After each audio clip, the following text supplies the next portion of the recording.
नमस्कार। आज हूँ अगस्ट 22 तारीख। खबर जाने पूर्व मो चैनल नुआ थे मो चैनल को सब्सक्राइब करूँ।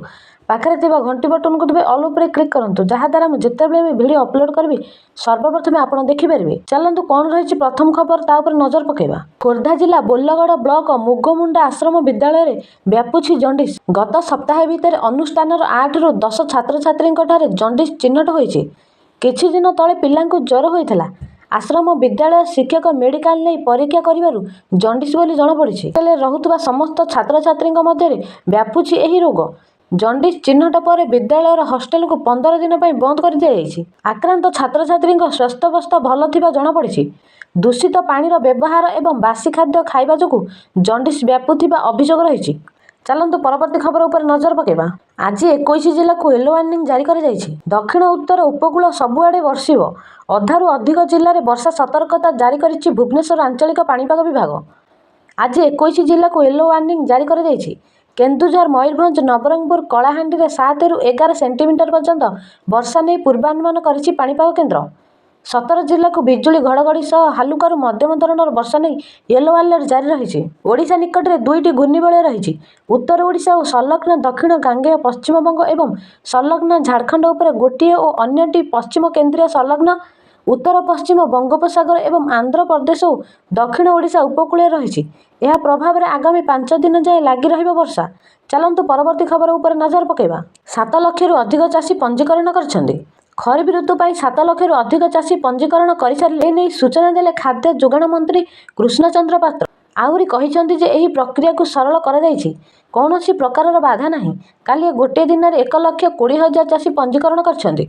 अगस्ट 31 तारीख सुधा चाषी माने पंजीकरण करनियंतु। आवश्यक दस्तावेज ने पैक्स लैंप्स रे पंजीकरण करनियंतु। समस्त चाषींकर पंजीकरण कराजिबो एवं समस्त धान किणाजिबो। चलंतु परवर्ती खबर उपर नजर पकेबा।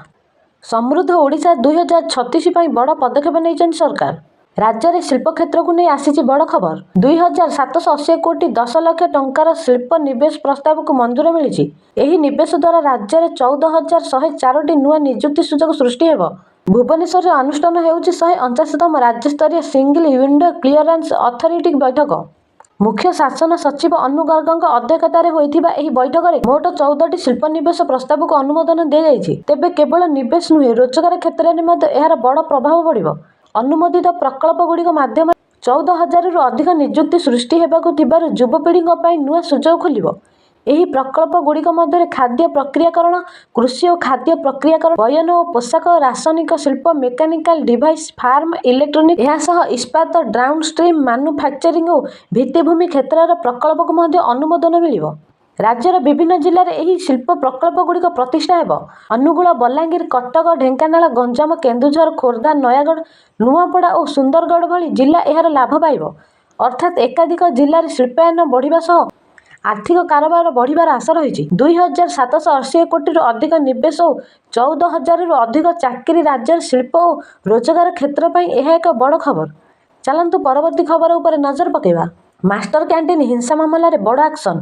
ऑनलाइन ऑटो संघ सभापति दीनबंधु नायक गिरफ होइछन्ति। मास्टर कैंटीन छकरे ऑनलाइन गाड़ी चालक संघ हिंसात्मक आंदोलन घटना कमिशनरेट पुलिस कार्यानुष्ठान जारी रखिछि। एही मामला रे smart city online auto taxi driver संघर चेयरमैन दीनबंधु नायक को खारबेल नगर थाना पुलिस पुरी गिरफ करिछि।